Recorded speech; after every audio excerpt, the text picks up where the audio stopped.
This is every animator's worst nightmare. One embarrassingly bad drawing of Bart Simpson has been haunting this animator for decades. He got roasted by the entire animation industry, and when the creator of The Simpsons found out, his reaction was hilarious. Welcome to Animation Hustle, the place where we dive into the funny and untold stories behind your favorite animated movies and TV shows. Okay, so let's go back. This is Tom Warburton, and low-key, he's an animation legend. Do you remember this show? He created it and worked on a bunch of other hit shows too. So before his success, he was really struggling to find a job. Relatable. But when he got a chance to interview for The Simpsons, things went wrong. They asked him to simply draw Bart playing video games, and the results were, not great. He didn't get the job, but it gets way, way worse. So in every show, animators get guides that explain how to draw the characters. Nickelodeon does it, Disney does it, it's a thing. Years later, Warburton was mortified when he discovered his Bart Simpson drawing was secretly used as an example of how not to draw the characters. He was so embarrassed he never mentioned it to anyone.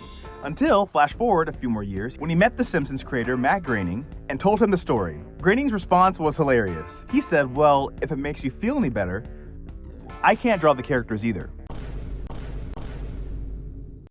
I love that story so much because it's relatable but also super hilarious. It's kind of cool to go back and see how someone who's been so successful started out in their career. Which actually reminds me of another really cool story I have to share. So you probably don't recognize his face, but this Disney animator has probably had one of the coolest careers. He animates stuff like this, but he started out doing stuff like this. This is Zach Parrish. So he started his animation career on those old Alvin and the Chipmunks cartoons, but he has been animating at Disney on back-to-back bangers for like the last 15 years or so. True Disney fans might also recognize some of the short films that he directed. When it comes to CGI animation, this dude has done it all. And all of his incredible success is based on one simple philosophy. He's not afraid to suck. So on his website, he actually has an entire section dedicated to his old student animation work.